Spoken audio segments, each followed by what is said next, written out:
دا د مرکز لښکرګاه شمال ختیځ ته د سره ګودر، بلوڅانو کلی، باغرانیانو او سیمیټي پل چې د 2 او 9 امنیتي او زیړبند سیمه ده شاوخوا 15 کاله وړاندې وسلوال طالبانو نیولې وه. خو د دې سیمې د نیولو لپاره افغان ځواکونو 1 اونۍ وړاندې پوځي عملیات پیل کړه چې د ګڼو سیمو په نیول کېدو سره لا هم دوام لري او ترڅنګ یې په یادو نیول سوو سیمو کې امنیتي پوستې هم ځای پر ځای کړې. د کمجانزي څخه را پیل کړي، بیا تر دغه ځای پورې دغه سرای چې دی دا د دښمن سرای دی، دغه موږ ځینې ونیولي، په ډېر زحمت مو ځینې ونیول. موږ د لښکرګاه څخه د نصراج پر مخ باندې عملیات شروع کړي دي چې اوس د ولس پر مخ باندې موږ 3 لارې د دښمن څخه صفا کړي دي. نو د دا مال پر 3 بیزم جوړ کړي دي، په پوستې مې 14 پوستې چې د خیر سره دا جوړېږي د جب مال پرې.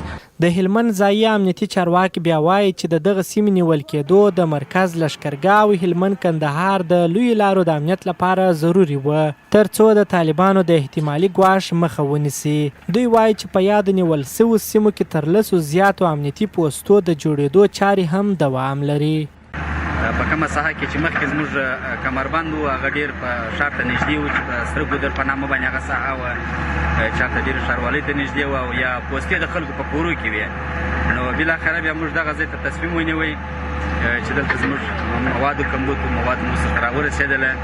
نو اوس مشترک د امنیت ملي سره او د اردوی ملي سره دې ساحه کې موږ کمربند اچولی دي او مخکې تر دې چې بیزونه واچوو موږ 15 ورځې مخکې عملیات شروع کړي په دې ساحه باندې. ساحه شمال شهر لشکرگاه ساحه کمربند سرگودر بود، ساحه کمپ جانزیب است که مهمترین ساحه است برای شهر لشکرگاه و خصوصا برای شهرهای 601 شهرهای عمومی لشکرگاه لخندار. این ساحات ما توانستیم، دشمن این یک خط مدافعت تشکیل کرده بود، قهرمانای ما توانستند دشمن را از این ساحه خارج بسازند. بل پلو د مرکز لښکرګاه شمال ختیځ ته د نهر سراج ولسوالۍ د تازه نیول سوو سیمو اوسیدونکي وایي له 15 کلونو څخه وروسته امنیتي ځواکونو دغه سیمې له وسلوال طالبانو ونیولې. دوی وایي د دې سیمې اوسیدونکي د ژوند له هر ډول اسانتیاو بې برخې دي چې په وینا یې ښوونځي، روغتیایي مرکزونه او نور خدماتو ته لاسرسی نه لري، خو له حکومته د پاملرنې غوښتنه کوي.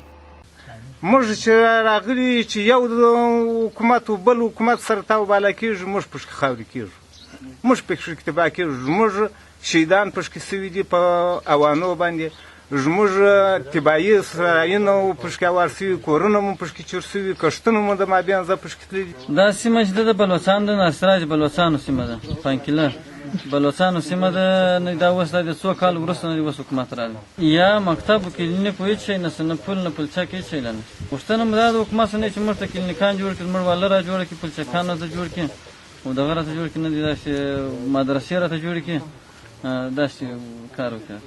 داسې حال کې افغان ځواکونو 2 کاله وروسته مرکز لښکرګاه شمال ختیځ ته د سره ګودر، بلوڅانو کلی، باغرانیانو او سیمیټي پل د طالبانو څخه تر خپل واک لاندې راوستی چې د دې سیمې اوسیدونکي د ژوند له هر ډول اسانتیاو بې برخې او له حکومته د پاملرنې غوښتنه کوي.